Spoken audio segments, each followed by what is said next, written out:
Hi everyone. Let's get started. Cool. So welcome everyone to the webinar. And thanks everyone for joining in this very difficult week. My name is Promise Lee. I'm a member of Lausan Collective. And yeah, thanks for joining this webinar, which is co-hosted by Lausan, Parisol, and Seeding Change. So the context of us doing this webinar is in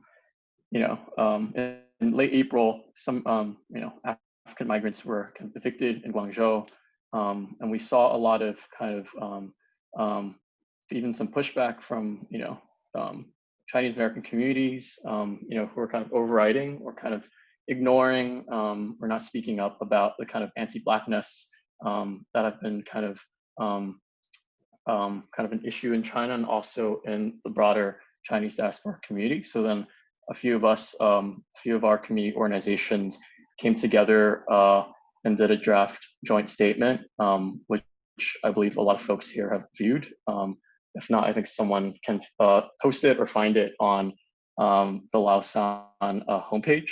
And so, we thought that we should kick off a series of webinars and start off with an internal conversation with not only the Asian American community, but especially the Chinese diaspora community, talk about anti-Blackness and also global anti-Blackness and Asian complicity in these larger dynamics.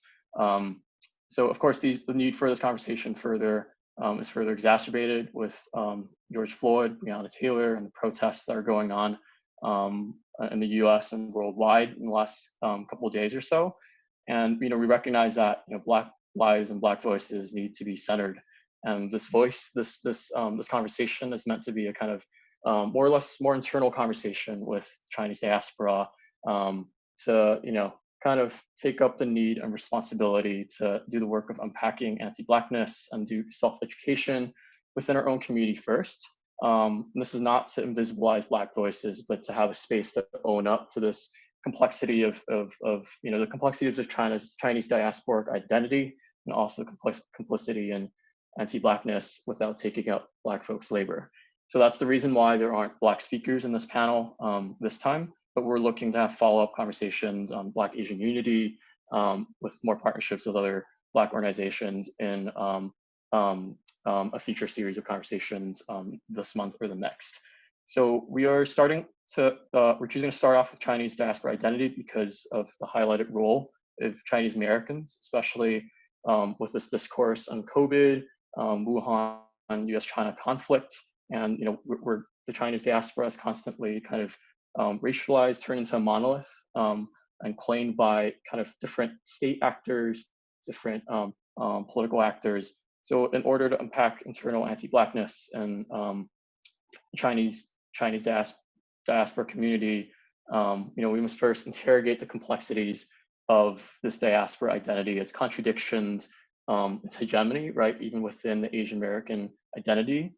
And so we're starting off at this point in the conversation. So just a brief outline of the format. We're going to have 4 speakers, which I'll briefly introduce in a minute or so, kind of present on a series of questions and their observations on some of these questions first.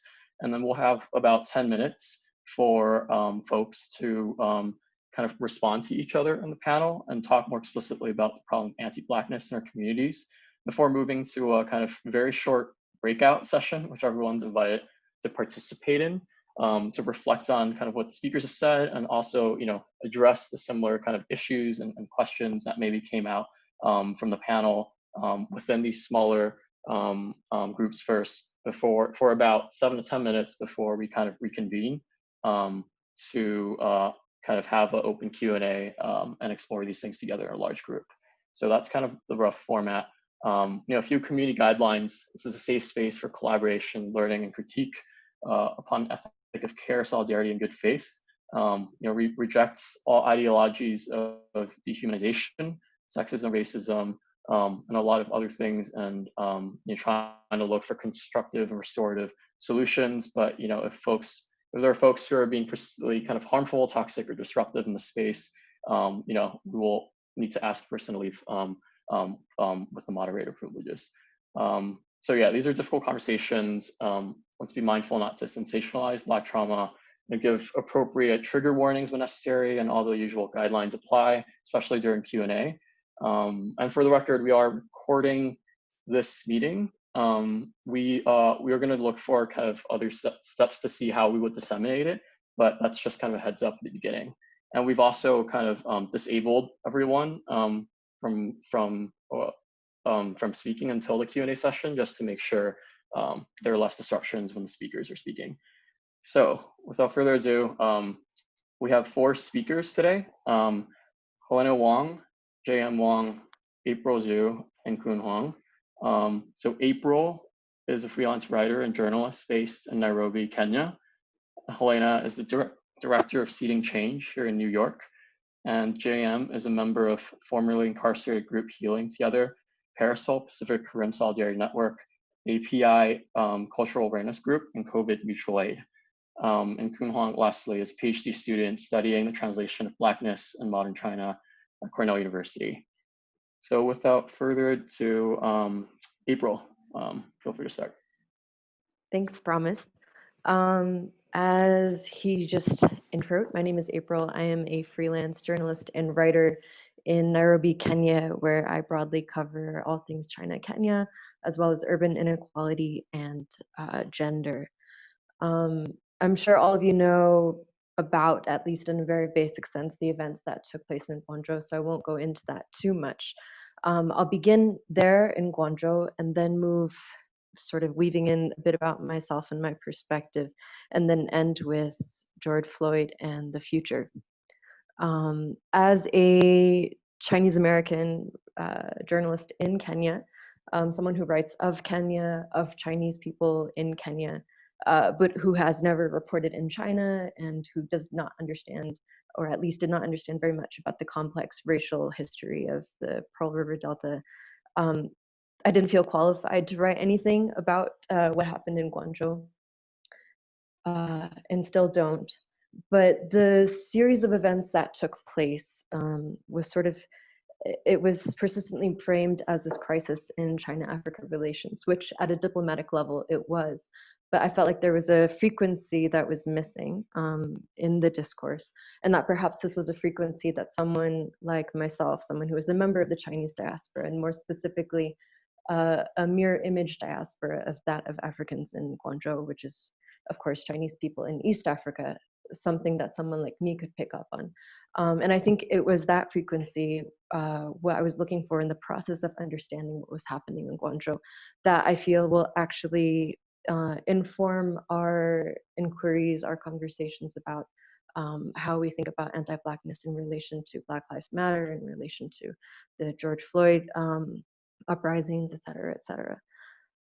So I'll begin in Guangzhou because when I decided that I was going to think about this and write about it and try to learn about it, I went into the archives, I looked at films, documentaries, academic papers on what Little Africa, as Guangzhou is often known, really was. And what I found was that this process was very much akin, this research process, I didn't expect to feel like mourning.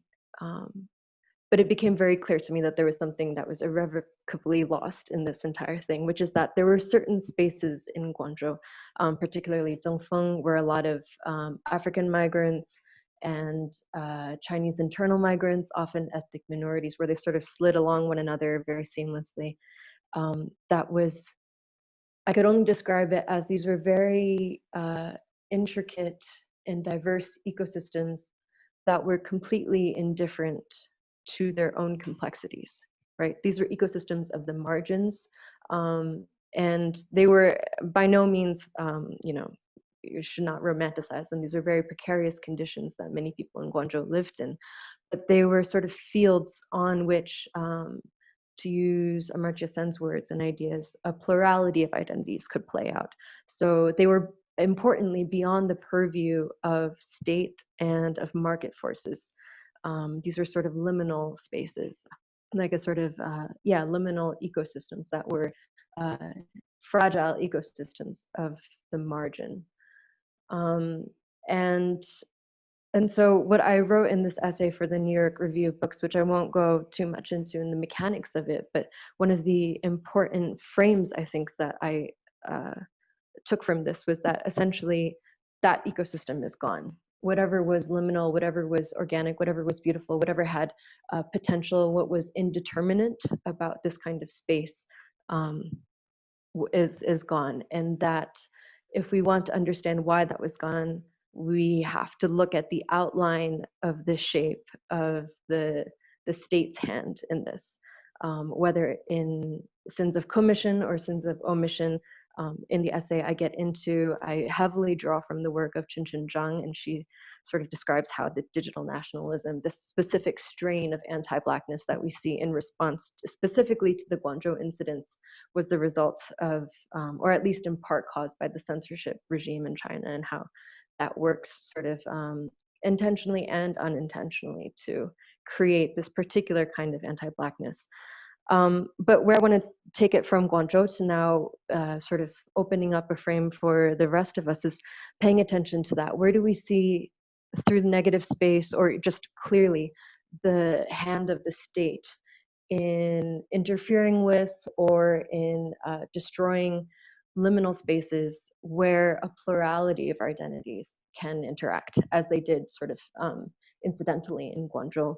And so one example I think, which Quinn might talk about later, is the mutual aid groups, the solidarity groups that sort of came up and sprung up in Guangzhou, of young Chinese people who wanted to come to the aid of African migrants, and the challenges that they faced, the ways in which they had to sort of navigate around the shape of the state, or to claim legitimacy from the state in order to do pretty basic things to help other people. And Promise wrote for Lausan earlier this week about a certain sect of Hong Kongers who, sort of blinded by their trust in the US state to deliver them from the grasp of Beijing, have become blind to how much the Black Lives Matters movement in the US mirrors their own struggle in Hong Kong. So I think the overarching question in all of these inquiries for us in the diaspora is, in what ways do we perhaps put faith in the state to do liberation work or solidarity work for us where we shouldn't? And in what ways might anti-Blackness, the thing that we are trying to dismantle, be a result of, of actions or forces related to power? I think it was in a earlier conversation, I think JM said this actually. I love this framing, which is, as members of the Chinese diaspora, we need to be conscious of the ways in which the Chinese state attempts to monopolize our identities.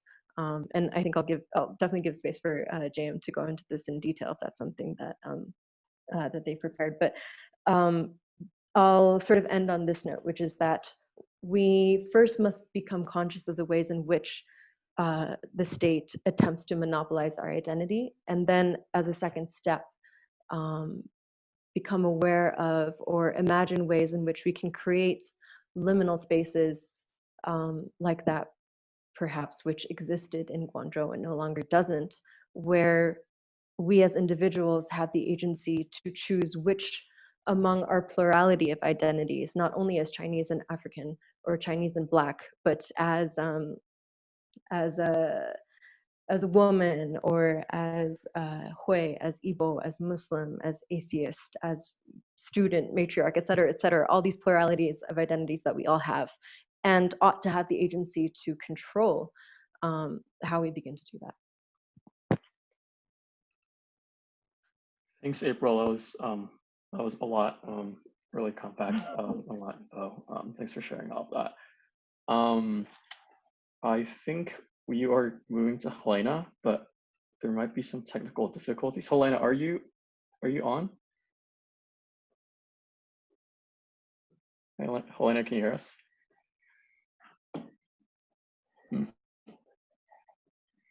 Hello? Oh, yeah, we can hear you. Great.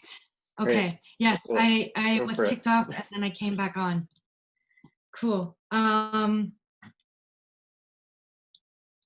y'all hear me? Because it says the host muted me. Okay. All right. Cool beans. Great. Hi, everybody. I'm Helena. So I'm going to take a slightly different angle than April did in the beginning. Because I was born and raised in New York, almost all of my comments are going to be from the perspective of being the child of immigrants in the US. And I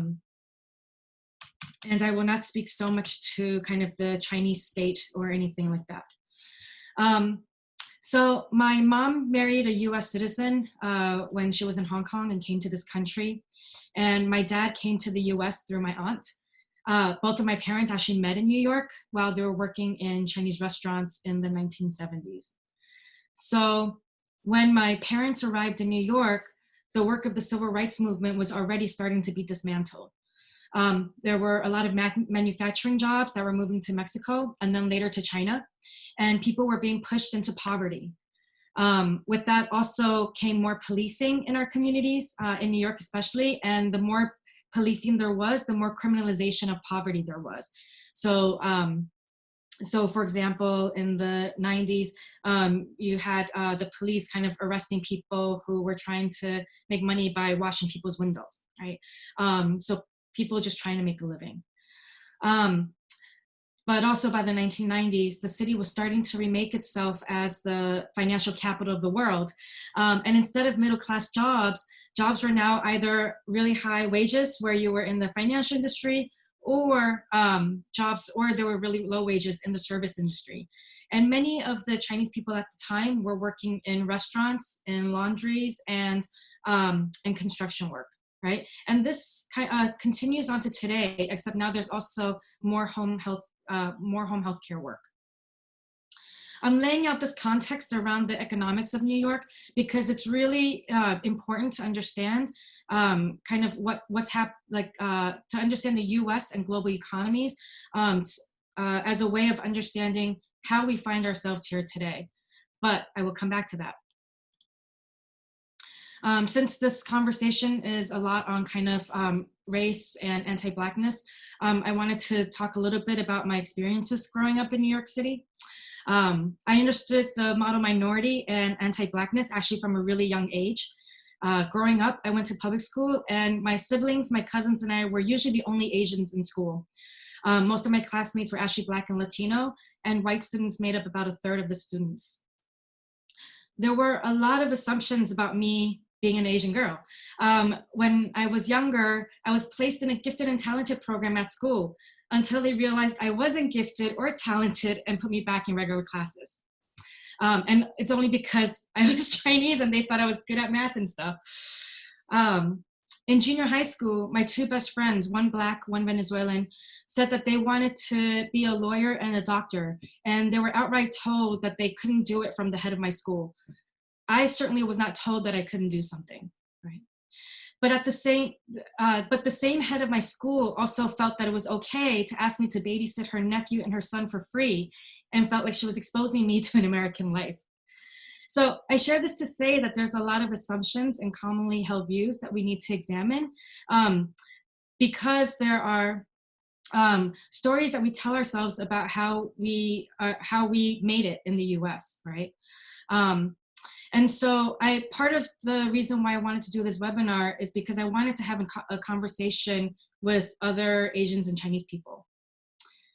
I've heard people say that Chinese people are closer to whiteness than Black people are. Chinese people are not closer to whiteness. And I need to say that because it reinforces a binary that you're either white or Black. And the truth of it is that Chinese people are always seen as foreigners, right? And that's different from being Black or white.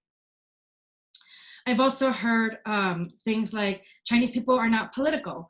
And that is actually not true. Chinese people have always been political. And in the US, Chinese people have been part of movements in the US for change, and that have not always just sided with Black communities, but with issues that cut across racial lines. And so obviously this is not all Chinese people, but I don't want us to invisibilize the history of Chinese people being a part of different social movements. On the flip side, there are Chinese people who are on the other side of the political spectrum that I am on, right? And or on a different part of the spectrum, and we can't negate that either. They are also part of our community. So I also hear people talk like basically comparing the experiences of Asians to Black people, that at least we're not the ones dying when we face discrimination. And I also want to caution us from using that kind of language to compare ourselves, because there's a way that white supremacy is working that makes it so that we may have different racial experiences, but it's still all under the umbrella of white supremacy and racism that we have to challenge. And that the Chinese diaspora is so diverse, and not all Chinese people are the same, right? So we can't speak for all Chinese people, and certainly not all Chinese people can speak for us, right? So I think I say this because I've seen and heard a lot of people say that they're disappointed in Asians and the responses of Asian Americans and Chinese people. And I think that it's actually not helpful to make that kind of generalization that kind of turns people off around talking about anti-Blackness. In fact, very few people, if you tell them that they are racist, are going to be like, "Oh yeah, you're right, I'm racist," right? And so there's a way for us. There needs to be a way for us to be having conversations around anti-Blackness and white supremacy that doesn't place a judgment on where people are at. And also because in a moment like this, when there's these protests, right, that are lifting up Black voices and issues at the same time when people have already feeling stressed around the COVID-19 pandemic.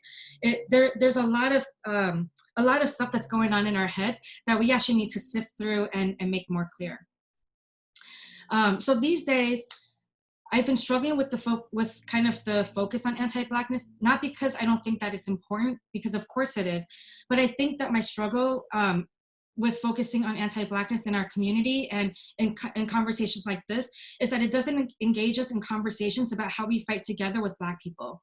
Talking about anti-Blackness in our communities can be very accusatory, and it can also make a lot of assumptions about a person's position on many things.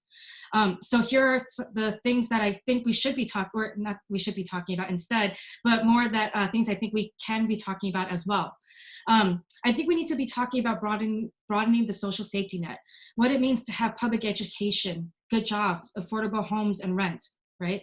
We need to be talking about moving money away from the police to be able to fund these things. In many cities in the U.S., half of the city's budget goes to policing. So folks on a BLM webinar recently said that a budget is a moral document. And I think we really need to consider this more clearly. What would it mean what would it look like for half of our budget to go to education and healthcare, right? And these are some of the things that we can be fighting for without directly saying, like, you're not talking about anti-Blackness and that's fucked up. Oh, sorry. Okay, I'm gonna keep moving. I also worry that we talk so much about anti-Blackness that we actually don't get to what anti-Blackness does, which is the justification of the theft of our resources and the policing of some communities to protect the status quo. So I think for me, it's really, really important for us to understand, going back to the global and the US economic and global context, because what is happening around the world, and also what is happening in the US, has as much to do with race as it does to do with economics, right? And so the conversations actually need to be a little bit broader than what I've seen in a lot of kind of conversations in the Chinese community. And I'll leave it at that. Thank you, Helena. That was a lot of great info again, and drawing from personal experiences and very clear-cut kind of solutions we can kind of point to. So thanks for that. So next up is JM, calling in from Seattle. Take it away. Hi, thank you everyone for coming through today. And I'm hoping and guessing that there's a lot of people on this webinar who have been out on the streets. And yes, that's really powerful to be in solidarity with Black struggle right now. I'll just introduce myself real quick. I'm JM, I'm in Seattle. And I think things that I'm gonna say are kind of rooted in some of the observations I have from being in movement here. I do want to point out, I think so much of what happens in Chinese American or Chinese diaspora movements is we have this amnesia around our own struggles. And I think it's really important, at least for me, and for the group that I'm part of, Parisol, which is a Chinese left formation in the greater Seattle region, is how do we see ourselves as part of a legacy of revolution that has taken place internationally, you know, in solidarity, the Chinese Revolution in solidarity with the Black struggle, Black liberation movements back in the 60s and 70s. What are the lessons that were, that people sacrificed their lives for us to be able to learn? And how do we draw on that legacy and history to be present today on Turtle Island in the belly of the beast, to be in struggle with our comrades, our Black and Indigenous and POC, and also working class white comrades. So that's one thing I feel very strongly about, is how do we see ourselves and our sense of history, so we don't fall into the history that the white supremacist state delivers to us. They tell us who we are by erasing us from our ancestors and the folks that we came from. And I think that's kind of what Helena is also referencing, against this like guilt politics that takes place a lot in our communities, I think. When I think about anti-Blackness, I think about, you know, how do we address anti-Blackness? I don't think we can address it solely on the level of consciousness and ideological like discussion. Like anti-Blackness, like class exploitation, you know, is part of a social relation that is dominant in the US and also globally. And social relations are products of material relations, right? It's a product of class, like under this system of racialized capitalism. And so how do we, when we think about fighting back against anti-Blackness in our communities, you know, the teachings are important, and, you know, identifying how those things play out is really important, but it also has to be played out in struggle. And in this moment right now, there are new lessons that we can learn, because capital has really adapted itself to integrate Chinese folks and Asian folks in general into its own framework, right? And so how do we identify the patterns in which our communities are being used to push back against oppression and exploitation of our communities in solidarity with Black folks? Yeah, one of the things that has been really prominent in Seattle, and I imagine also nationally, is this dynamic between the good and bad protesters, right? And wanting, you know, wanting the public to be like, okay, you know, this dichotomy between like peaceful demonstration versus quote unquote violent demonstration when there's looting and all that stuff.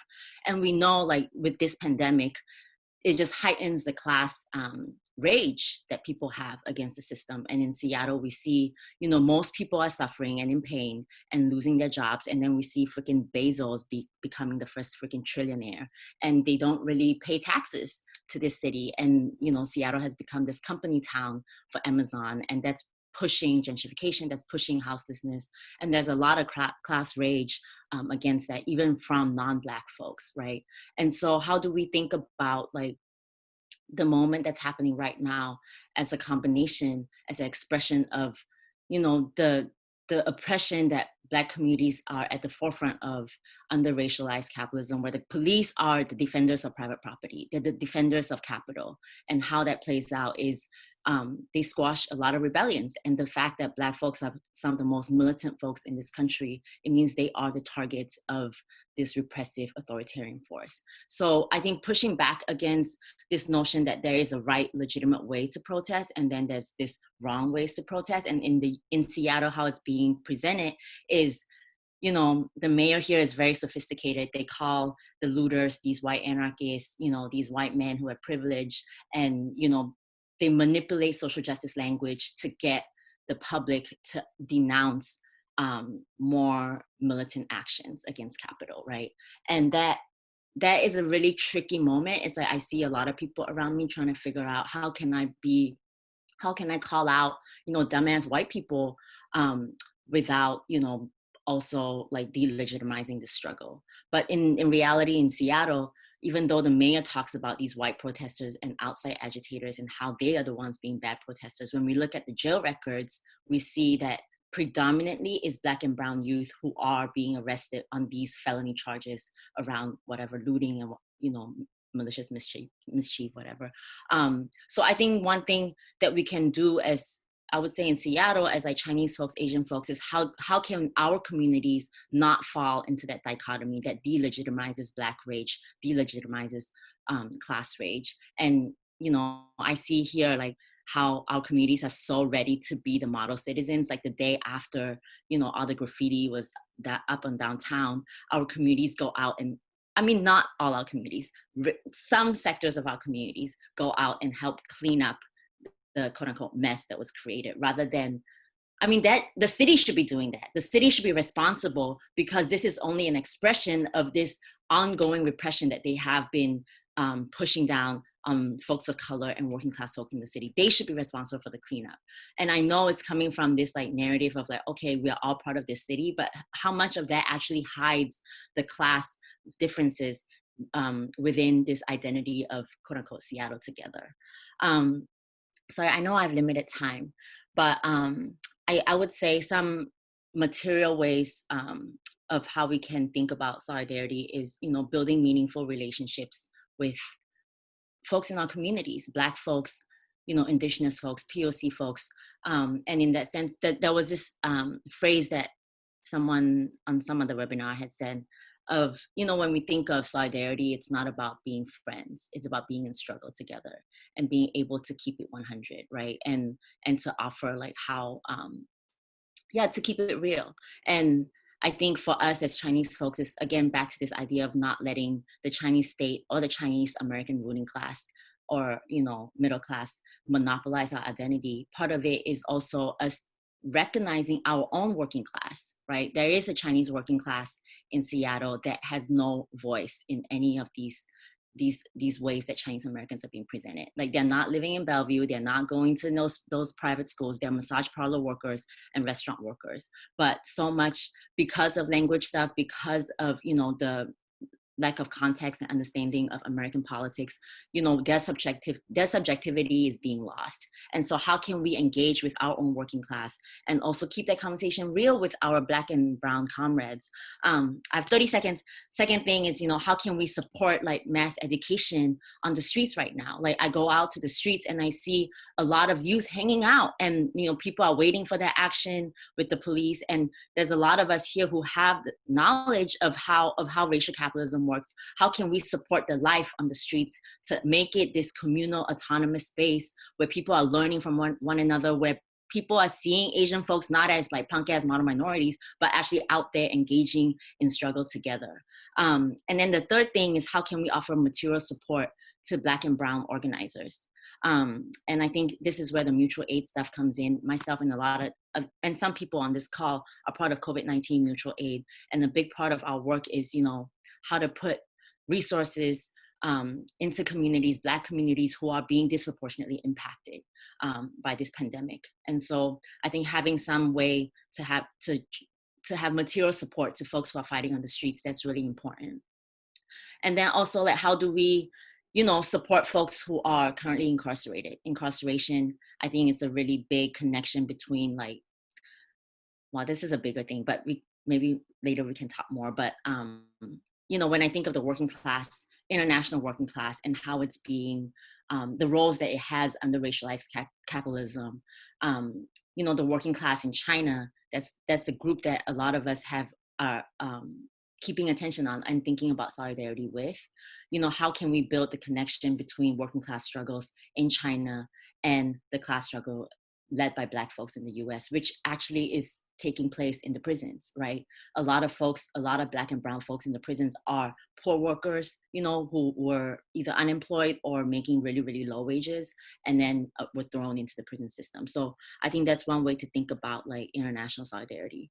Another two more things. One is, you know, Hong Kong, there's been a rebellion for several months, you know, and years actually. And there are lessons from those struggles, the protest tactics that we can learn in this moment right now in the US. And then the last thing is, you know, China's also really good at repressing movements. So what are the lessons we can learn from our comrades in China on how to like be preemptive and defend against repression?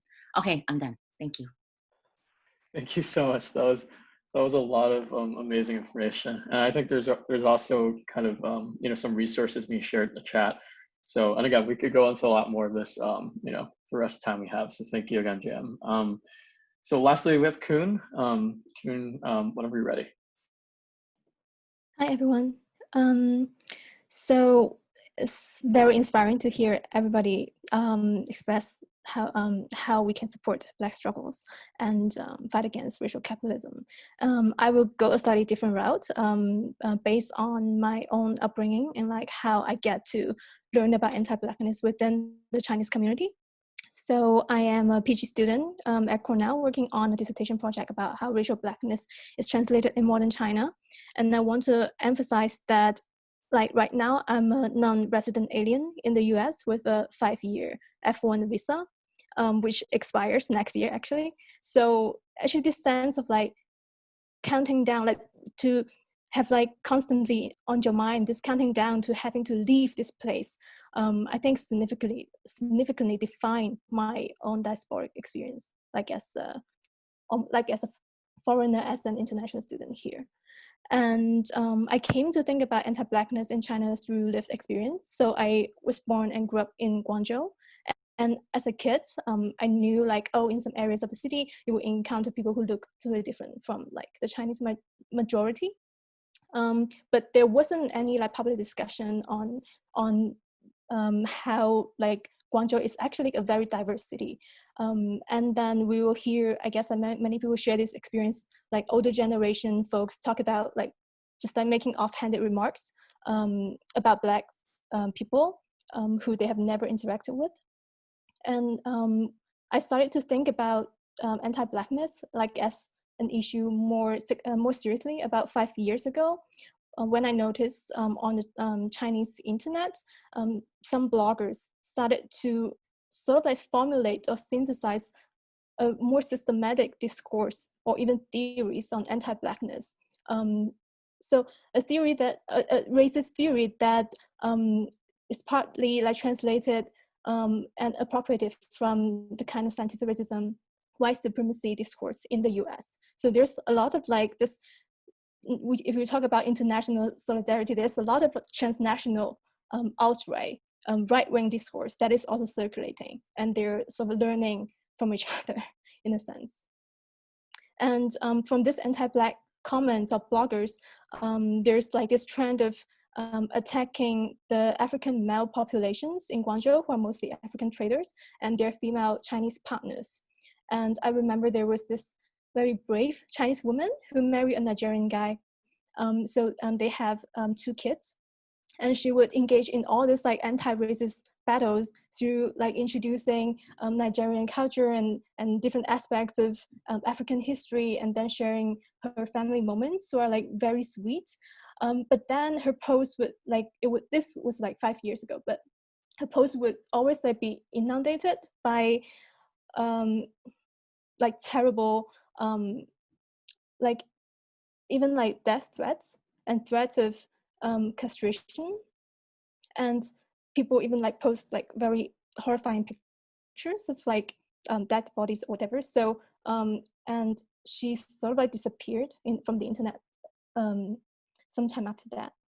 So this is also like not an isolated case of this trend of anti-Blackness, anti-Black attack, but also attack on Chinese women who are in intimate relations with like Black people. So this kind of discourse is also entangled in the kind of patriarchal structures in which I think Chinese males of different classes and socioeconomic background like routinely will to subjugate Chinese women and also sexual minorities. So it's very entangled. And I wanted to also to think about how like Chinese, like being a Han Chinese especially, from the PRC, is a very different experience from being, I guess, like a Chinese person here, because in China, Han Chinese occupy a majority position, and being the majority means basically like being the norm. It's like nobody could easily discriminate against you just because you are a Chinese, and that also means there's very little resistance against people in the majority to discriminate against minorities, because people are not aware of their privilege, and they're taking like they take themselves as the norm, and into which other people will need to assimilate. And I think that is also why like Chinese people had a hard time sort of understanding why cultural appropriation is an issue in the US, because if like you are in the Chinese state, then those who appropriate Chinese culture, they can only be like lesser imitators of the original, because the nation state sort of guarantee like we are like Han Chinese are the original, and we arbitrate what counts as Chinese. So I'm just like pointing out how like the structural mechanism that keeps producing and reproducing this majoritarian subjectivity, and that is like the system in place that sort of like pull people into identifying with this state discourse, this majority position. So a very important task for us is also how to decolonize this sense, this notion, this identity of Chineseness that is monopolized by the state, as many of you have said, and also internalized by many of those who who don't realize they are internalizing it and then profiting from it. And the second thing I want to say is about how being in the diaspora can help with it, but not always. So I will mostly be talking about the sort of people who are here on temporary visas. So more or less the upper middle class Han Chinese who are sort of here temporarily from mainland China, or who are sort of on a journey into becoming a citizen in the US, but it's like never sure. And so like being in the US will like for this group of Chinese people, it's sort of a realization of how being Chinese is no longer unmarked, because being yourself is already racialized. And we also start to realize how entrenched racism is here, and how much like our Black and brown and marginalized communities have suffered from it. And for some, many started to identify with these anti-racist struggles and join in the fight. But for many others, they still have this feeling of like they have the option to stand back and watch, and they view themselves as outsiders to the struggle. I think this is partially shaped, like determined by the system itself, because as an international student or foreign worker, like we don't have the right to vote. We can't determine, like we don't have like a full agency to determine how much longer we'll stay here. And this sense of powerlessness and the racism we face and the language and cultural barriers can be really paralyzing. And many seek to compensate this by just accumulating whatever material, social, cultural capital they could get out of the system, sort of to secure their place here and to restore their like majority status. Because like how people were used to think they are the majority, so they could become normal again if they just accumulate more. But I want to point out how this mechanism regarding being admitted into the US, or the mechanism of visa renewal, of getting citizenship, is also a mechanism of discipline and punish, if we, in Foucauldian terms, that shape our subjectivity, that shape who we think we are, and what we think we can do, and even what we want to do. So this mechanism is so powerful, but it's also not isolated from the rest of the American society. It's built on and it's meant to sustain the existing racist and capitalist structures. So by merely like taking advantage of what our temporary state has to offer, we are already taking advantage of Black and brown lives and other marginalized communities that are continued to be exploited and brutalized. So I guess for many of the overseas Chinese students, what happened 2 months ago in Guangzhou was a wake-up call for people to realize like anti-Black racism is so close to home, and China is not really different, not very different from US in some sense, like in terms of how it exercises racialized means of control and domination. And there are a lot of things that I want to also to reply to, for example, about what the community organizers have done regarding the African evictions in Guangzhou, but I guess I will stop here, and yeah, and if it come up in the Q&A, we can talk about it. Yeah, thank you so much for that. That was a lot of important information.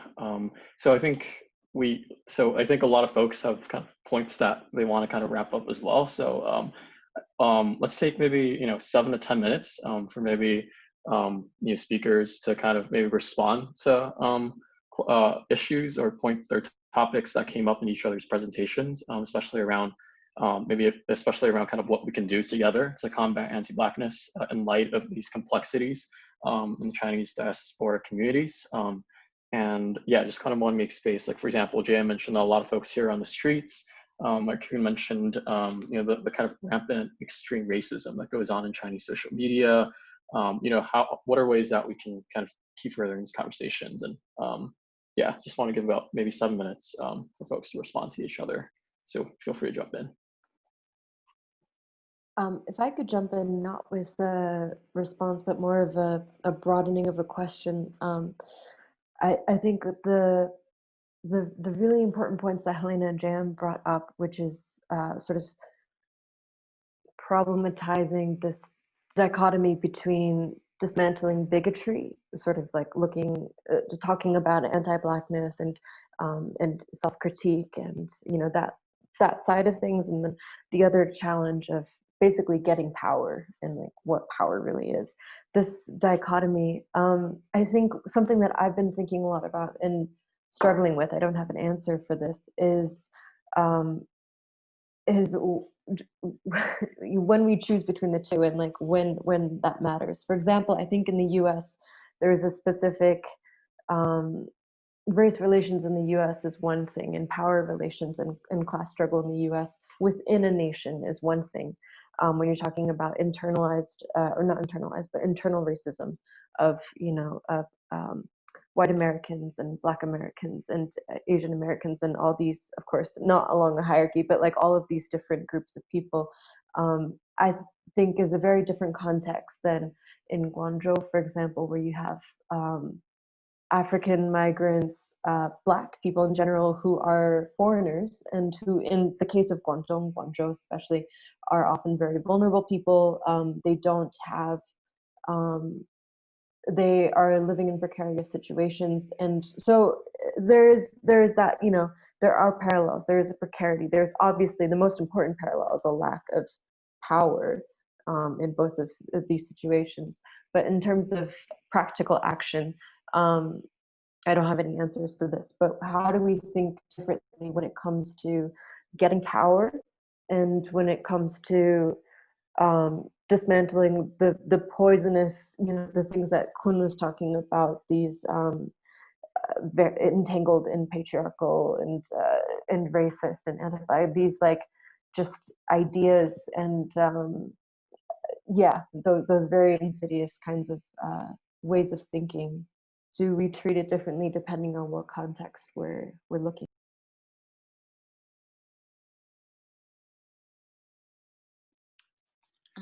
Can I say something? So I think, I came here to the States myself also as an international student, and when you come, the things that you hear about the US is so loaded with US propaganda. And on a mass level, you have to take citizenship tests. Like they teach you, this white supremacist history of the US, right? Which erases Black struggle, indigenous sovereignty, all of that. And I mean, I'll speak for myself as an immigrant who came like as the older, as an adult. And that transition is so hard, of not knowing where your sense of place, home is, and sense of belonging. And I think there's a lot of like, when Chinese immigrants come here and they just don't understand how, so many of us don't understand how we are being used and manipulated by this different context, this system in this different context, right?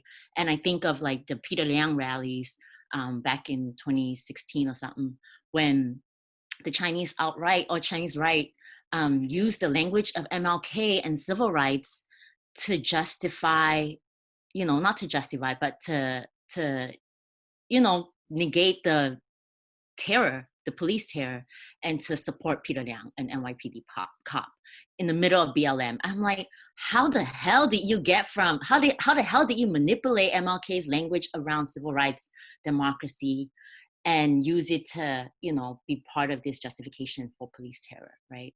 Justification is a strong word, I know, but I think you guys get what I mean. And so I think that shift in context is very jarring for a lot of immigrants. And I think for us as like Chinese radicals is that how do we offer our communities a different version of history, right? Of like, you know, learn about Black struggle, learn about Indigenous rebellion, you know, and learn about the true history of Turtle Island, and also the true history of Chinatowns and Chinese workers coming to Turtle Island, to this country, and like the broader context in which that migration happens. And I think that is a project I really hope we can take on, to be like, what is the true history of this place here? And one other thing I'll say is, you know, part of how the ruling class shapes a narrative is by like really compartmentalizing the US struggles from, as different from like Chinese struggles of working class folks in China. But when I talk to massage parlor workers and I do outreach with them, you know, one thing that stands out is a lot of them came from the Pearl River Delta. Like a lot of them in Seattle anyway, they used to live in Northern China, and then there's, you know, austerity, all that stuff, privatization, and then the working class in Northern China gets pushed down to the Pearl River Delta, to Southern China, and they end up in the factories, and they go from the factories into, you know, Chinatown in Seattle as massage parlor workers. I'm like, who talks about that? Who talks about that version of working class migration? That's not the story of, you know, rich Asians having money to go anywhere they want, right? And I feel like lifting up that history, like when we talk to our own communities and not let conservative, you know, middle class or wealthy like Chinese Americans define our history, and really engage with our working class folks, we will have a very different understanding of class, race, and, you know, maybe a clearer sense of how to move forward. Check. I have a short response because I was also thinking very much along these lines. And I think a very necessary strategy is to translate, because I know a lot of like the recent immigrants or just like international students, workers here, although they're like their day-to-day communication is in English, but many of us like consume Chinese media, and many of us, and I also found it very ironic that the Chinese right conservatives were very fast in translating sort of like anti-Black commentary, and they're also very eager, sort of like they have the resource to mobilize within like the Chinese community. And now, like I realize, like with this like this period of BLM, how many like left radical people who are multilingual, who can translate, feel the need to rewrite those, like to write the true histories, in not only to read them or share them in English, but to put them in Chinese language, and to but to sort of engage in this like constant critique and dialogue, to create this more democratic space, and to like to fight against those conservative voices. And I think it's very necessary, and something that we have not been doing.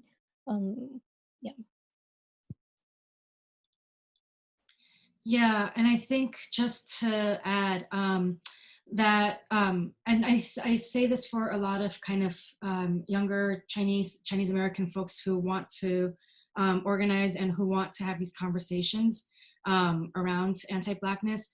I think that there's a focus on throwing down for Black lives, but that organizing Asians is less of a priority, and that I think also throwing down for Black lives without, like, in a way, by erasing our privileges. And I would argue that it is that actually we need to be organizing long-term in our communities in order to make some of these changes. That a summer of conversations is not going to get us to the place where we need to be. And so we understand that right now the makeup of the Chinese American community, the class background and the immigration experience is so diverse and so different. And we need to think about how do we actually build institutions and build organizations, right, that can actually think about some of these things long term. So so I think also because many of us are not going to be like movement leaders, and we can be leaders in the different organizations and different spaces that we are in, because people join organizations by finding others with the same values, with the same interests, to network, to build and co-create. So these organizations can actually take on policies and practices and culture that allows for inclusivity and extending outwards towards justice. And so, so I would encourage us to actually also invest in organizing in our communities.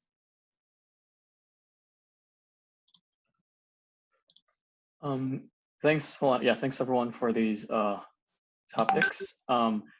So yeah, originally we were gonna kind of, so we were thinking of doing kind of maybe like a 7 to 10 minute breakout group, splitting kind of everyone here in this webinar. But we have kind of half an hour left. I just want to pose a question to maybe the speakers, or if folks have strong feelings either way, to post in the chat real quick. If there are strong feelings either way, should we just kind of jump into an open Q&A, or do folks want to have a chance, maybe 7 to 10 minutes to chat? Okay, I see one no breakout, and then I know a couple of speakers are cool. Okay. Okay, sounds like we're leaning open Q&A. Are speakers okay? Cool. Okay, cool. So, JN, maybe we can enable unmute everyone, and if folks want to speak or ask a question or make a point, write stack on the chat, and I'll kind of call on people.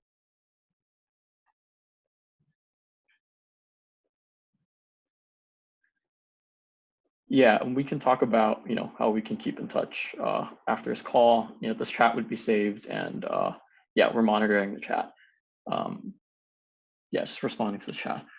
So feel free to jump in, or write stack, and I'll call on folks.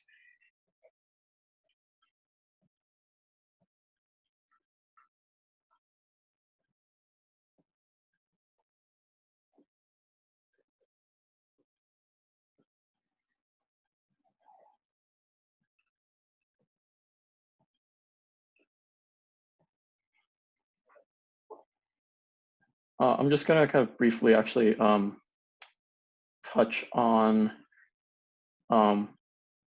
some questions that have posed to our speakers that maybe folks can also respond on to jog things going. Like, so how did we come to our own racial identity and communities? And how can a Chinese diaspora respond to this racial calculus of anti-Blackness today? How can we sort through the complexity of Chinese diasporic experiences, moving beyond the model minority myth while standing in solidarity with Black communities against the threat of global capitalism? Are folks able to unmute? Just want to check. Okay.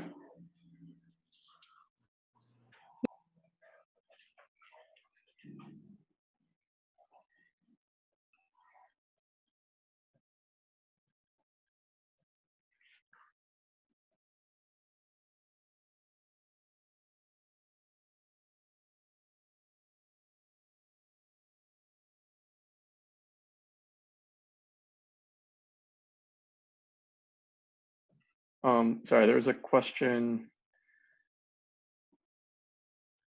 So the question is, yeah, how can I be a resource to organize the various unorganized, to organize various scattered East Asian, South Asian, Southeast Asian folks in my area?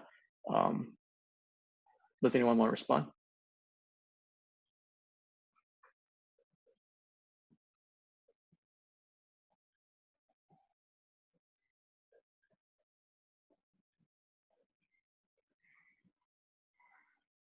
Oh, and I also have another question to see if Kuhn could maybe specifically speak about what community work looks like with Africans in Guangzhou.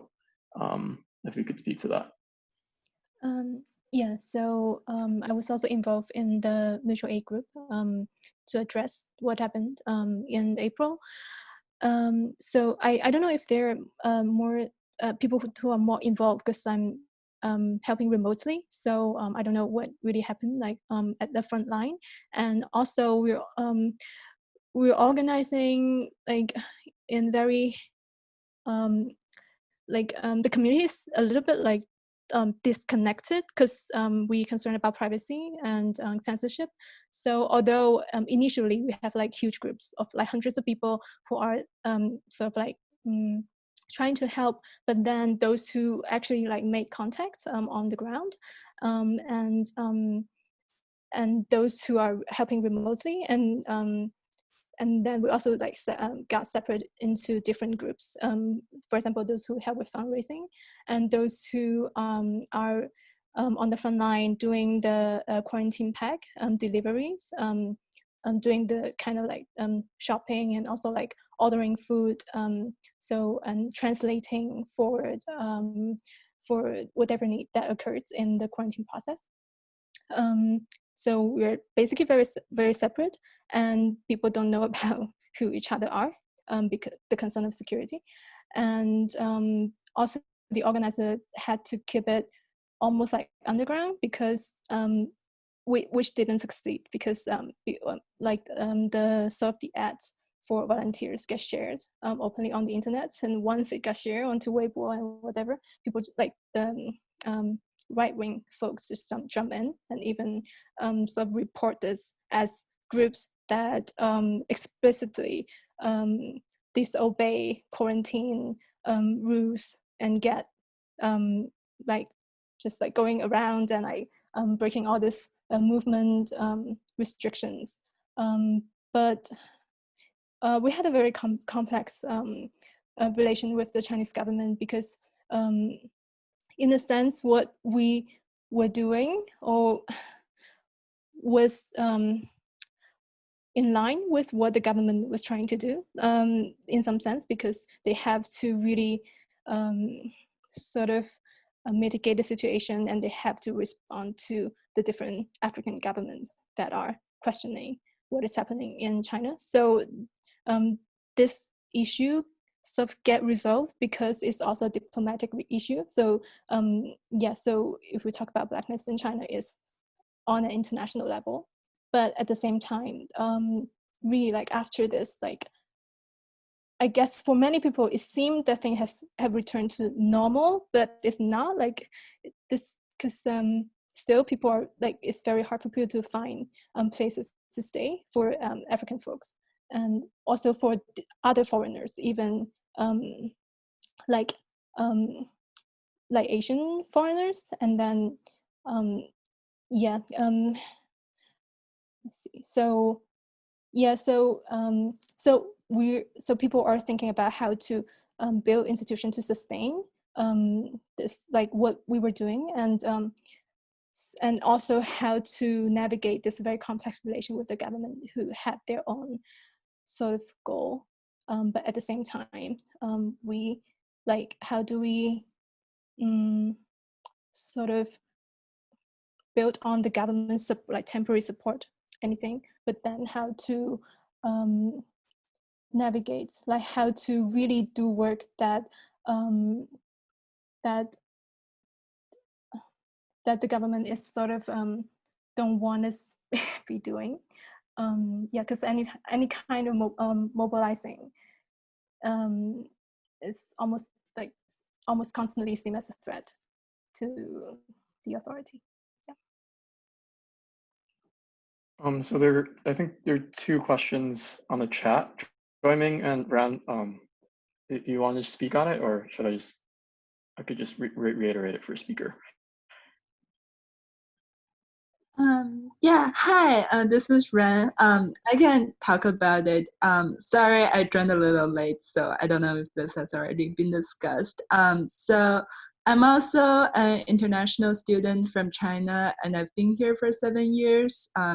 So I was just curious about what the speakers think in terms of how to have intragenerational conversations with family, or just addressing the parent generation in general, since I feel like in terms of education, I've been having a really hard time talking with my family. And I've seen within the Asian American community that there has been a lot of difficulties addressing the parents' generation without sort of falling into the liberal, like white, like neoliberal, like leftist conversation about Black history that further creates this distance between two generations. So I was just wondering what people think. Thank you.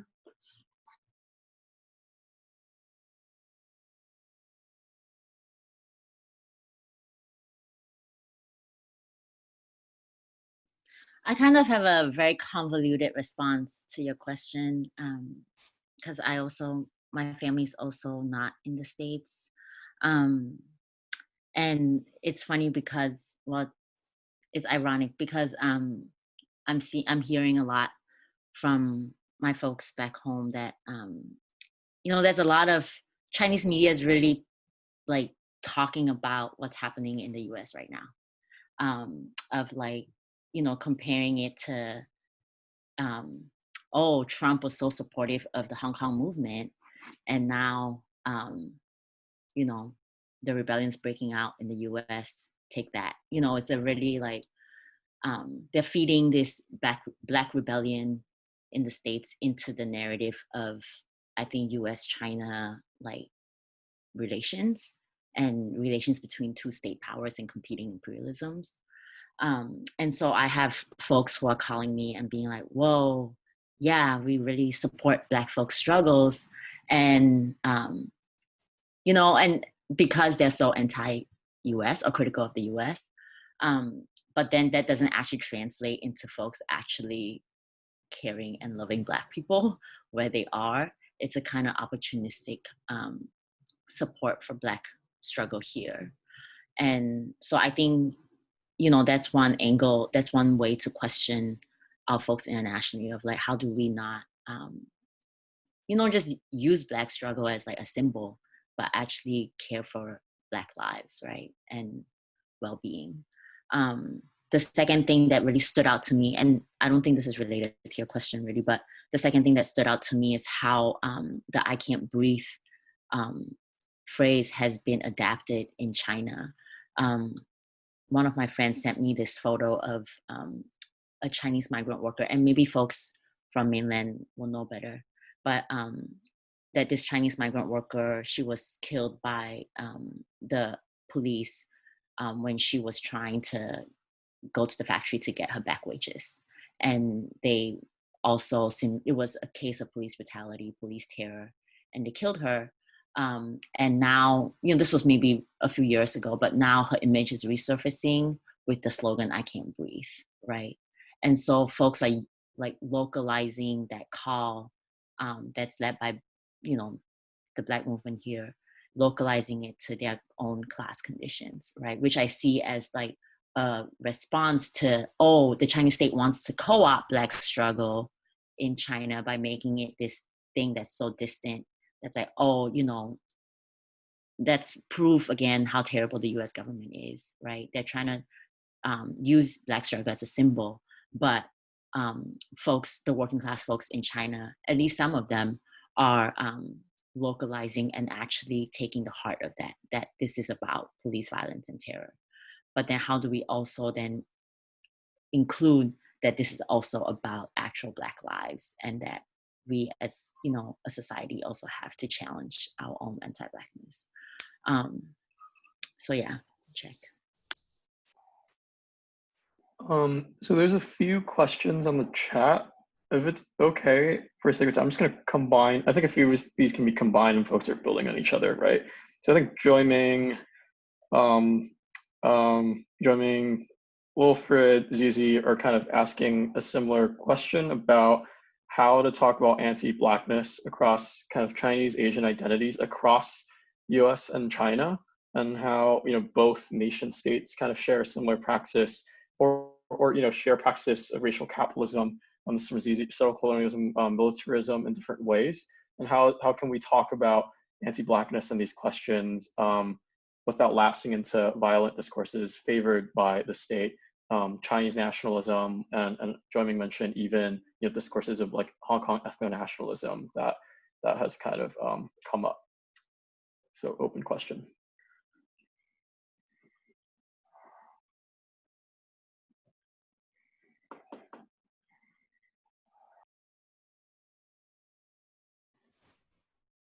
I might have like very messy response just to start off, because I'm thinking our like how we compare is always so determined, or building on units of comparison that overlaps with state boundaries or racial boundaries. But so comparison is a mental activity that also articulates the world, like what can be compared. I don't have like a very good answer to this, but I think if we go from oppression itself, the structure of oppression, and to see, like, to unpack how what we think are comparable are already shaped by our understanding of what can be compared. This is a bit convoluted. And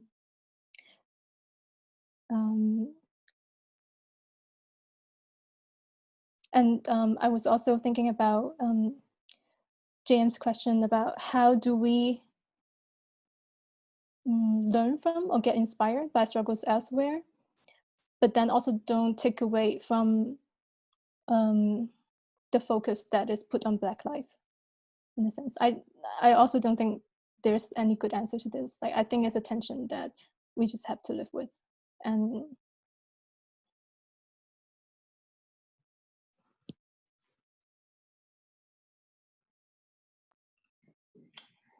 I just want to invite all the amazing conversations in the chat right now to kind of surface. If folks can maybe present or address these points, it's a little hard to kind of, yeah, recapture.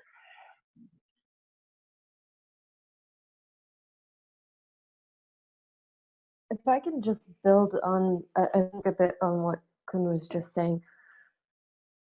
The tension inherent in comparing things that cannot be equated. That can be compared but can't be equated, and then what do we do about that?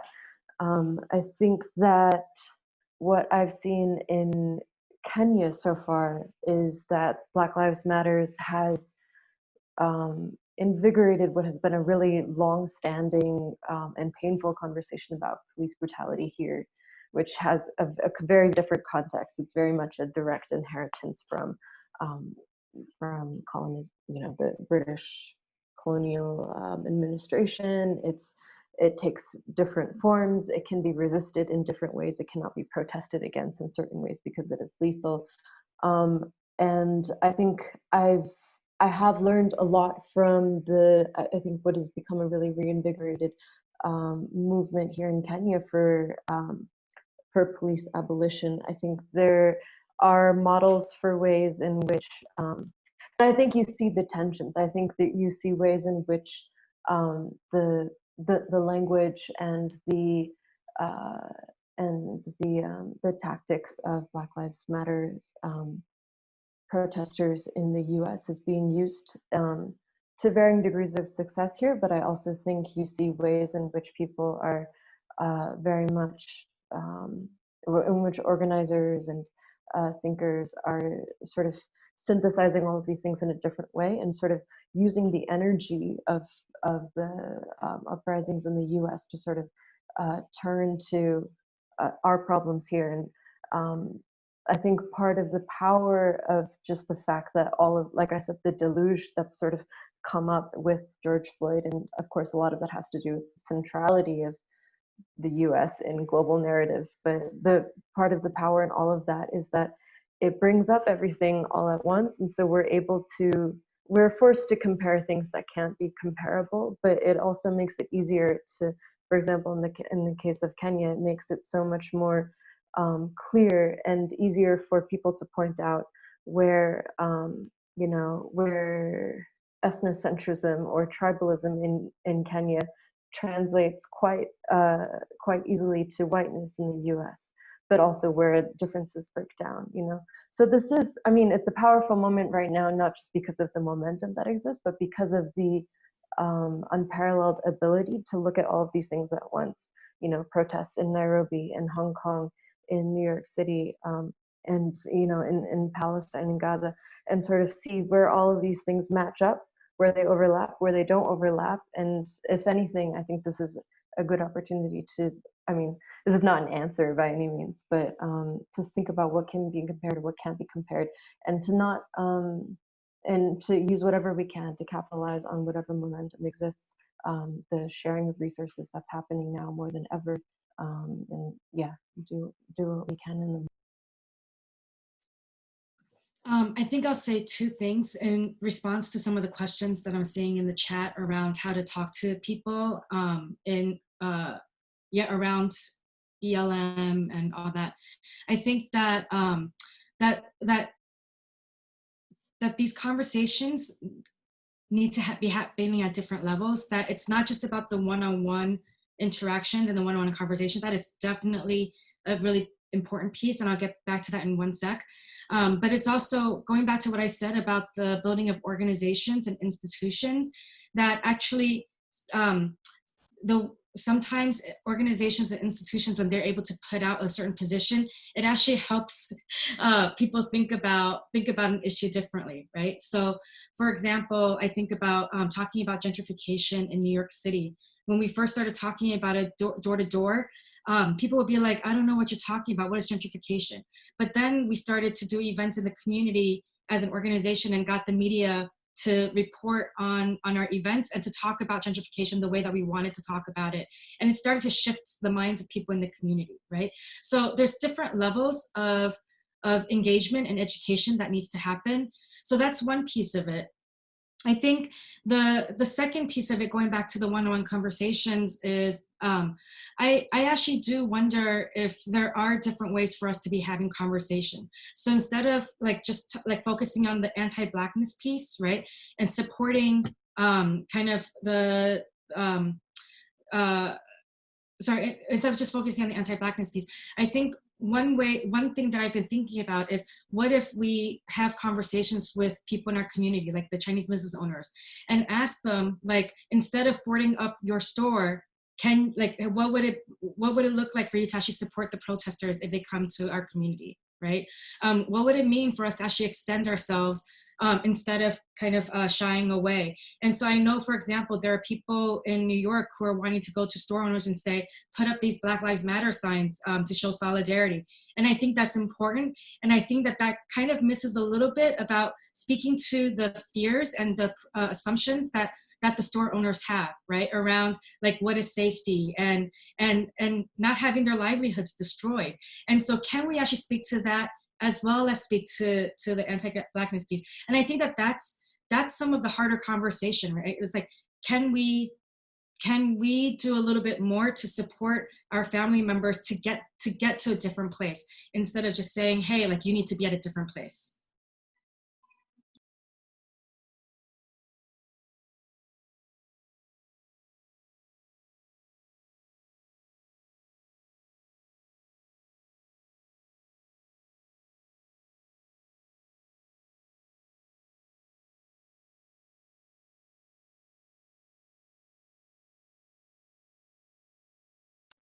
Yeah, I have some thoughts around the questions around Hong Kong, and I'm not from Hong Kong myself, so folks can correct me if I'm wrong.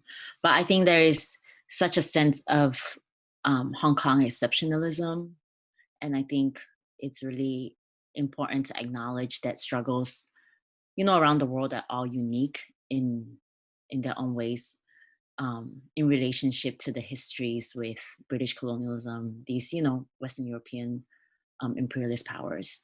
So there is that, it is important to acknowledge the uniqueness of each local struggle, but I think it is also important to situate ourselves in this broader system of, you know, racial capitalism and imperialism, right? How are each of our communities locally here and internationally in this dynamic relationship with US imperialism, with Chinese imperialism, with this, you know, both of their collaboration to continue racial capitalism, right? And I know it sounds kind of broad, foo-foo, but I think that is an important part of the project, that like the police are never going to change wherever they are in their role to protect private property.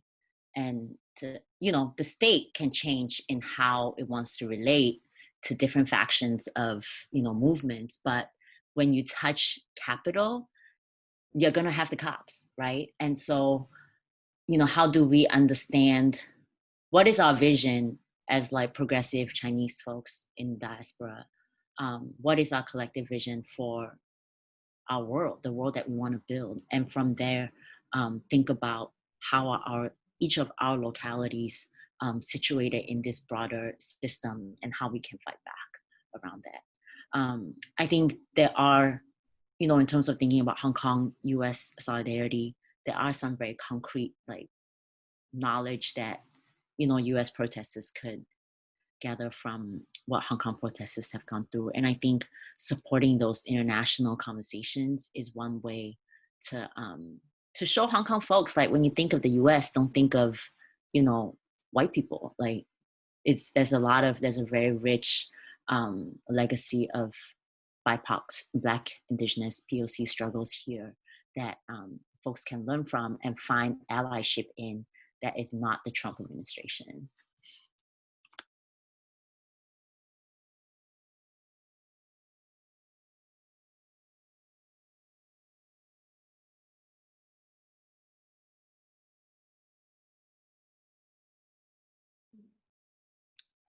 Hi, my name is Jamie Tam, and I posted a thought in the text chat, but I wanted to elaborate a little bit.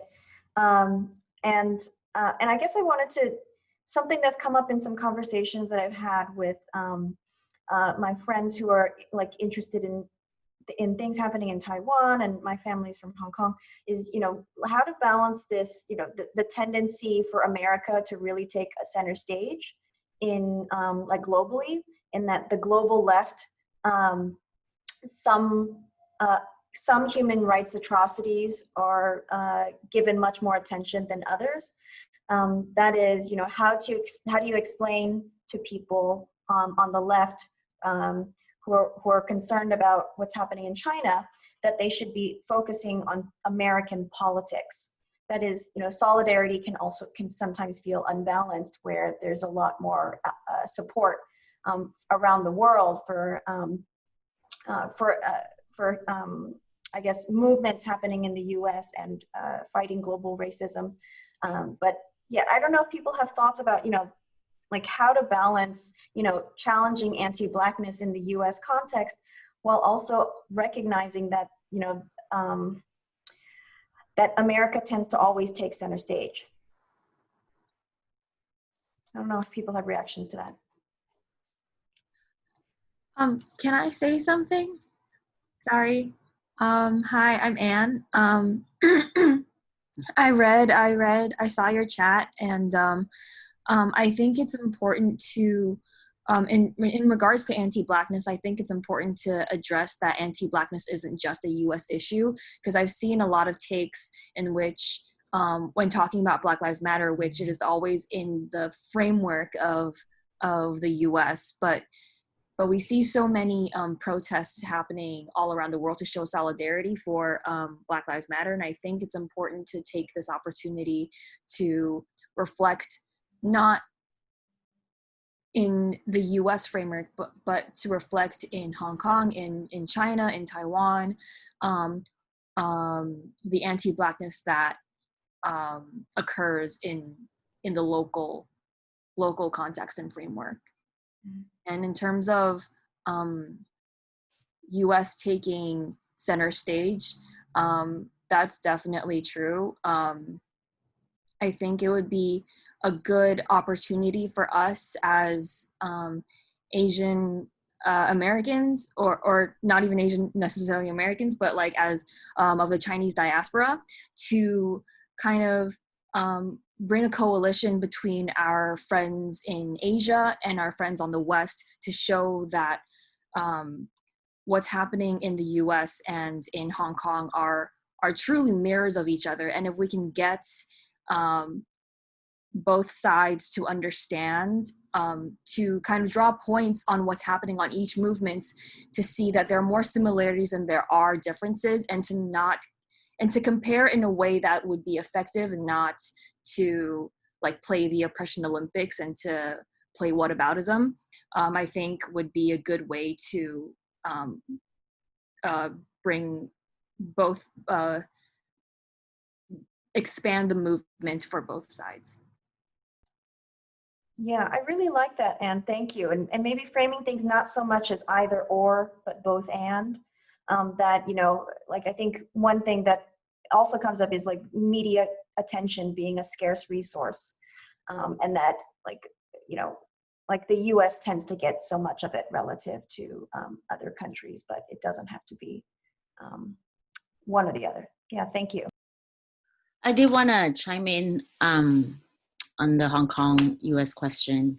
Is also, you know, when we think of model minority here in the States, I think one way also to extend that is to think about model minority internationally. And I think a lot of East Asian countries have played the role of being international model minority, of justifying, of being the case studies that US imperialism can use to say, look, you know, when you let us build military bases in your home countries, you know, you can succeed, right? And the experience of the Philippines is really different from like the experiences in South Korea right now. But not to erase the resistance that folks in all these Asian countries have fought against US imperialism, but a lot of that has been erased to justify a certain model of like East Asian success story, right?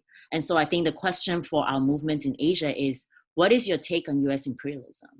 Like, even if we are now quote unquote developed countries, you know, like what is our take? What is our own understanding of our history of where we got to be where we are, right? And I'm thinking about like the four tigers, right? Of Taiwan, Singapore, South Korea, and Hong Kong. Like we're being lifted up and used as a model in Africa too, of like, look, these countries succeed because they collaborate with the US. And so I think it's a reckoning for us when we think about solidarity with the US, like which US are we talking about? If we are pro-imperialist, then it will be the US government, because the US government is the one that built all these bases and, you know, paved the way for like capitalist development in these countries.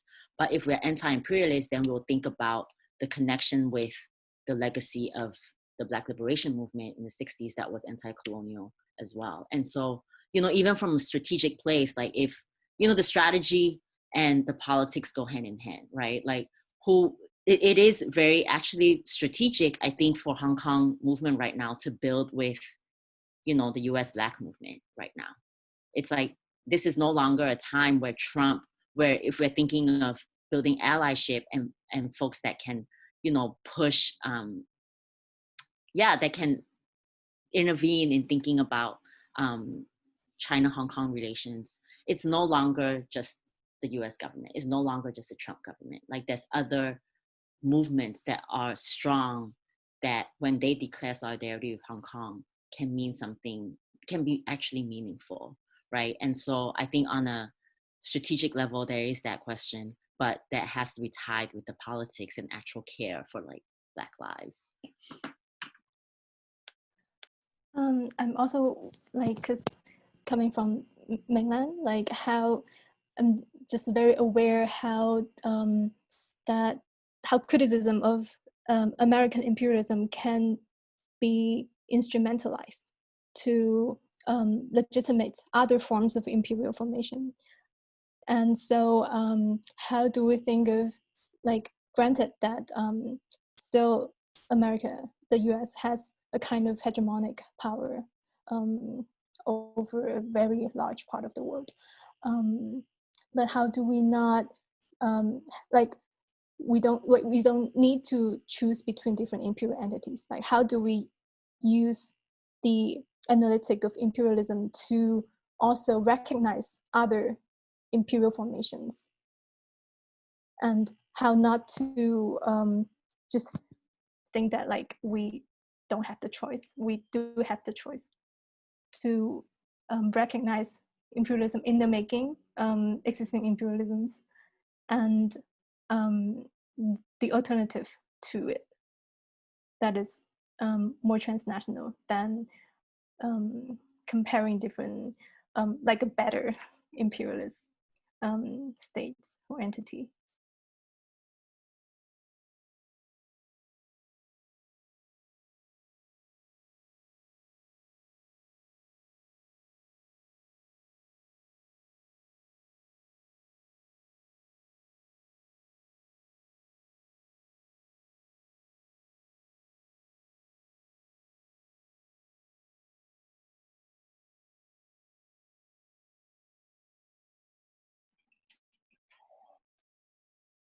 Just to make sure, I think some folks mentioned wanting to extend the conversation a bit more, maybe closer to, like we could go on for a couple more minutes. So if folks want to jump in, we could keep going for a bit, but if folks have to hop off, feel free to hop off.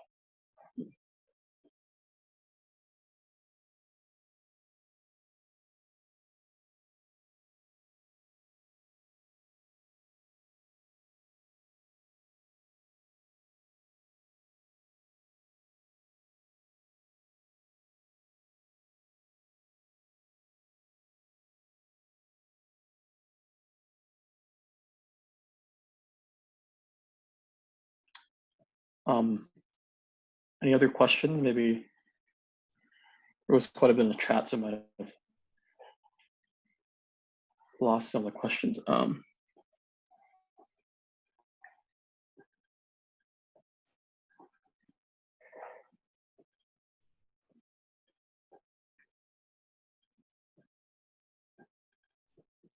We'll try to. So there's one question about yeah, artists and cultural workers and stuff that folks can do in those circles. If anyone wants to respond to Amanda's question.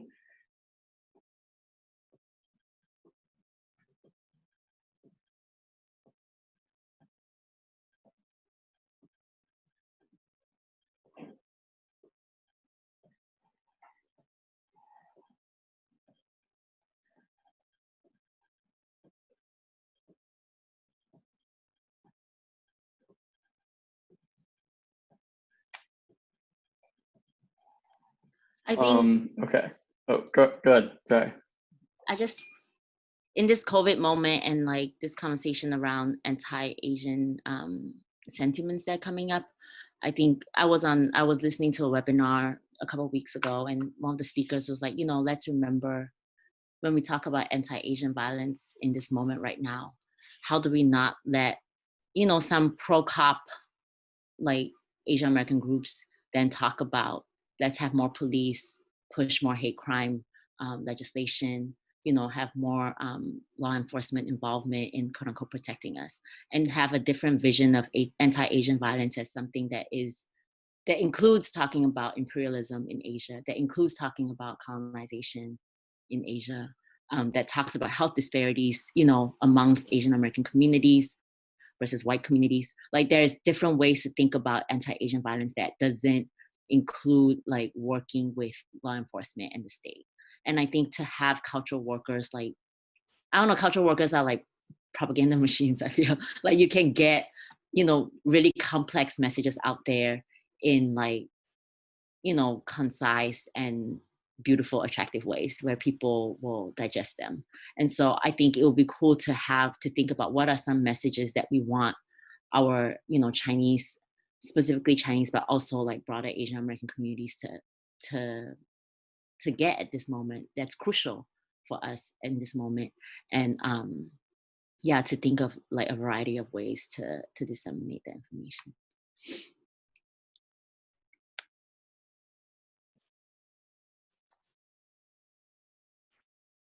Maybe we can tackle, if folks want to respond to IE's question on the chat, and then maybe we can do a short wrap up after. So the question is, yeah, what do panelists think of the relationship between knowledge accumulation, self-education, action, speaking out right now? Yeah, right, if folks have responses. I have a very short response on this because I guess like as academic, like this is constantly on your mind, like when you can write and talk about something and when you just need to learn. And I think they are not mutually exclusive. And the way you talk with people, the way you just like share what you have learned and what you have thought is itself very productive and can bring in more thoughts, dialogues. And so those two things build on each other. And we do have like limitations on time and how do we like spend our time doing things. But yeah, just like how to view those things as mutually enriching each other instead of taking away from each other.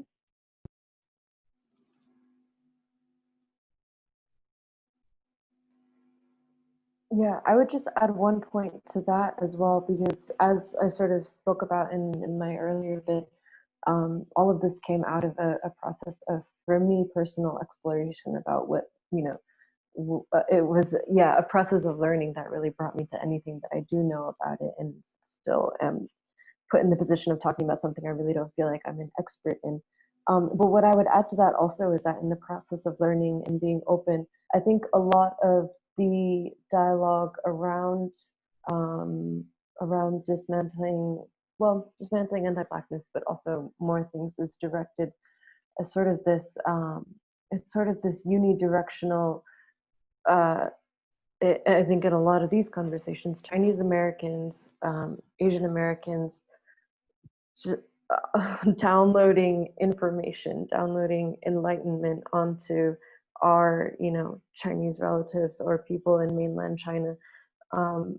As Asian Americans, we don't have a monopoly on an understanding of oppression, or we don't have a monopoly on wokeness or things like that.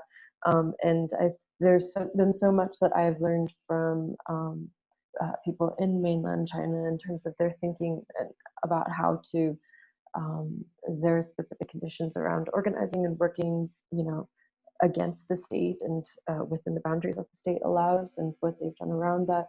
And as well as, for me personally, like my thinking has been very heavily informed by Kenyan thinkers and feminists. And I think, again, to go back to the point that I was speaking of right now is a pretty unique moment in the ways in which all of these different struggles around the world are sort of flattened in a way that makes it easy for us to share, and people are open to sharing. And so I think, yeah, embracing the messiness of learning while doing, while sharing, while writing, while teaching, all at the same time, is just more important now. Yeah, and I think the only thing I'll add to that is that if we see these issues as separate from our own issues, then it feels like we have to learn about it, versus actually if we believe that people have a right to education, or we believe that policing is not the right solution to our communities, right? Like there's a way that sometimes when we talk about anti-Blackness, it's almost as if like, oh, like we need to, like there's a separation, versus actually like, what are the issues that people are facing that are also our issues? So that's one. And then the other thing that I wanted to lift up is that there are actually stories of people who are doing amazing, like doing the right things, and also are really inspiring, right? So like the Bangladeshi restaurant owner in Minnesota, I think, who was like, just let my restaurant burn. Like they have a right to protest, right? The bus drivers who refused to transport the folks that the police arrested. Like there are actually stories that we can lift up where it's not always like, it doesn't have to be always a struggle, but like, hey, like these are actually things, like we can show to our communities that there are other models and examples. And that actually may help us in the long run as well.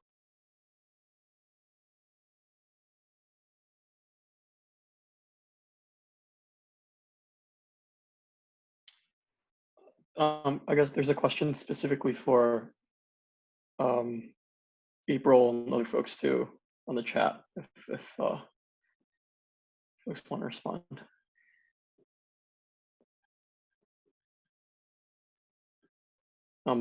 So look, I'll just read it out for Facebook live stream. Yeah, so in Kenya or other countries in Africa, with working class people of African descent protesting against Chinese multinational corporations. Yeah, or their kind of resistance, or what kind of resistance looks like to police forces of their own country trying to police them. If I read that correctly.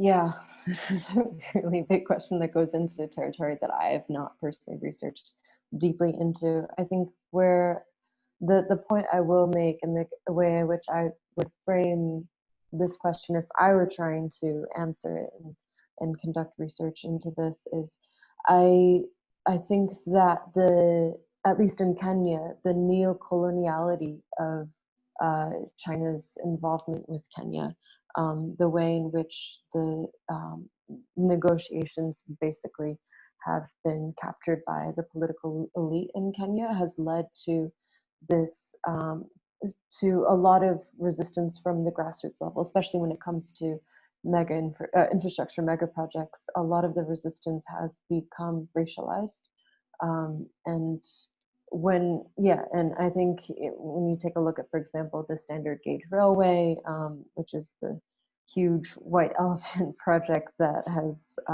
put Kenya into a lot of debt, and mostly to China. A lot of the resistance against that has become racialized, and it has, I think this is slippery, and there's a lot of work that can be done in terms of identifying and sort of clarifying what is, what is neoliberalism, what is neocolonialism, and what is race. And there are a lot of blind spots, but I also think that there are potentially a lot of liminal spaces as well.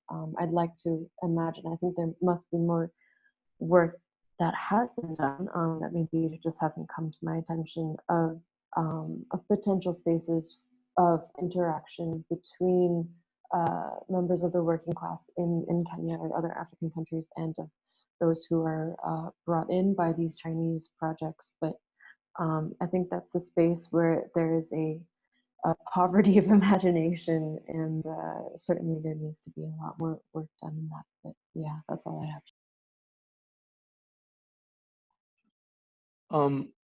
I think I'm gonna start to wrap this, if folks are okay, unless there are any final big questions. Let's move towards maybe like a minute, or if folks or the speakers have any last thoughts they want to share. I know a lot of folks have been asking about, there's a lot of kind of amazing discussion going on in the Zoom chat, and how, if that's going to be disseminated. I think folks will try to work behind the scene as we're transcribing the webinar to try to incorporate, because the Zoom chat is automatically saved for the host. So we'll kind of incorporate it into something that we can potentially share out publicly. So just to address that. But before we wrap, yeah, thanks. So the speakers have any kind of final words that they want to dive into?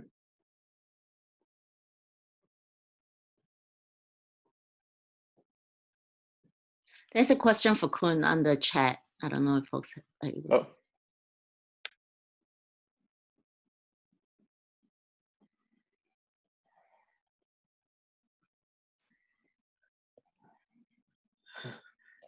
Oh.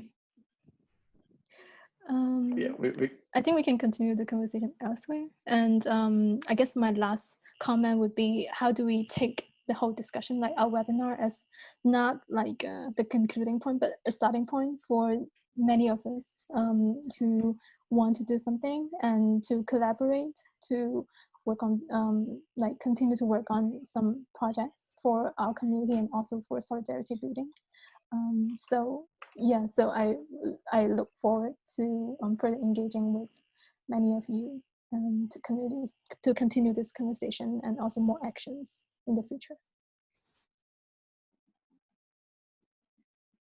Okay. On that note, thanks again for a lot of, for the speakers, first of all, for a lot of amazing information kind of packed, right, in an hour and an hour and a half. And for a lot of people for participating. I think we have more than almost 200-300 at the high point in the last hour or so. And yeah, definitely excited to continue these conversations, and please kind of stay in touch, and we'll look to loop everyone in for a future webinar series to keep these discussions going in anti-Blackness in our communities, and this time looking even beyond the Chinese diaspora with Asian American, Canadian, Asian diaspora communities in dialogue with Black organizers. So on that note, yeah, thanks again. We'll share out all the stuff in due time as we kind of internally figure out a process for that. And yeah, thanks again.